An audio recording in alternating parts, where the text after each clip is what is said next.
Hi guys, in this video I will show you how to select how long your messages will remain on Signal Private Messenger.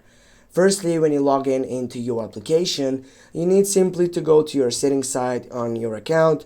Then you need to go for data and storage, and here you're gonna find out all these different options in which you need to find manage storage on the first side. You need to tap on it and then it will shows up this side. Now you need to go for keep messages and you need to choose up between all these four options.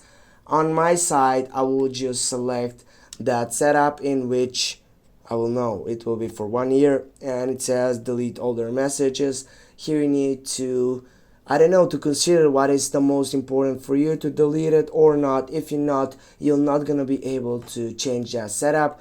Now you'll go delete and it will be selected by your side. Thanks for watching. Don't forget to hit that like and share the video. See you soon.